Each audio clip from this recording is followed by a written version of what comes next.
saya Raisha, wartawan V Iman TV PSS Azahra. Bersama saya pada kali ini, Encik Abu Hurairah bin Abu Bakar, Timbalan Pegawai Pendidikan Daerah, Sektor Pengurusan Sekolah yang melaksanakan tugas Pegawai Pendidikan Daerah Kemaman. Assalamualaikum Tuan. Waalaikumsalam warahmatullahi wabarakatuh. Apa khabar? Baik, Alhamdulillah. Terima kasih kerana sudi bersama kami V Iman TV. Sebagaimana kita maklum, Karnival Jom Gegar V Iman 2023 akan berlangsung selama 2 hari, iaitu 27 hingga 28 November. Apa pendapat Tuan tentang karnival yang dianjur ini? Bismillahirrahmanirrahim. Assalamualaikum warahmatullahi wabarakatuh. Baik, terima kasihlah kepada anak anda dan tahniah kepada anak anda kerana berjaya, berani memikul tanggungjawab sebagai wartawan V Iman PSS. Pada pandangan kami lah di Pejabat Pendidikan Daerah Kemaman, kami rasa amat kagum, kami rasa amat puja.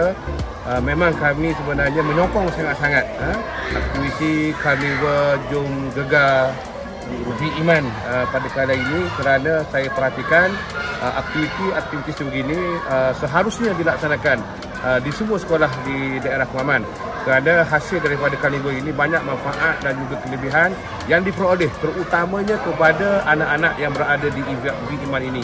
Contoh kata, anak-anak boleh merasai situasi sebenar, bagaimana nak menjadi seorang usahawan, bagaimana nak menjadi seorang petani yang berjaya, petani moden dan sebagainya.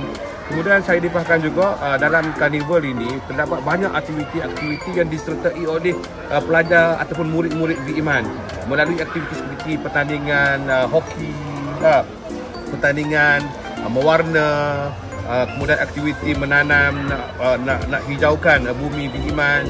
Jadi banyak manfaat, banyak teori, banyak ilmu, banyak kemahiran yang boleh diperoleh anak-anak V Iman ini untuk anak-anak V Iman menjadi anak-anak yang hebat melalui pendidikan di luar kelas.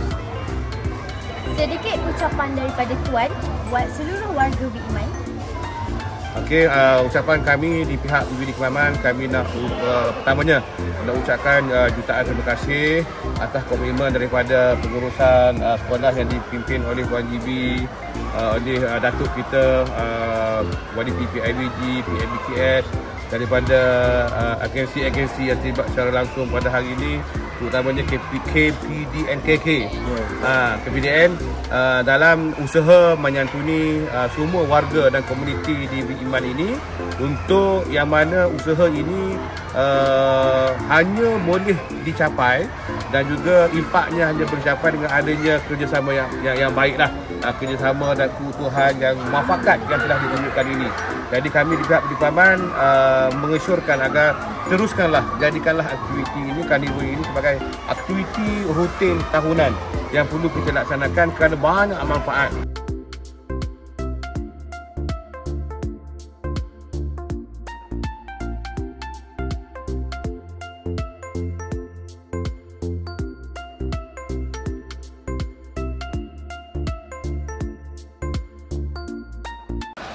Hari kedua Karnival Jom Gegar V Iman masih meriah dengan berbagai aktiviti menarik yang boleh disertai oleh warga Kemaman sehingga jam 3 petang ini.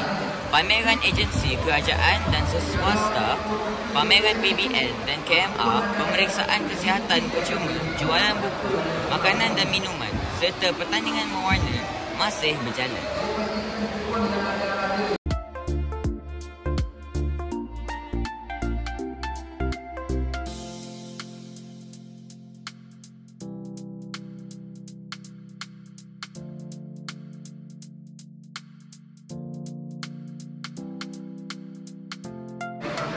Alhamdulillah, sudah selesai Karnival Jom Gegar V Iman. Semoga karnival ini akan dijadikan aktiviti wajib setiap tahun bagi melahirkan sifat keusahawanan serta menjadi sumber dana untuk pembangunan sekolah khususnya. Jangan lupa like, share dan subscribe saluran digital kami V Iman TV. Saya Dayan, wartawan V Iman TV PSS Azahra. Jumpa lagi. Assalamualaikum.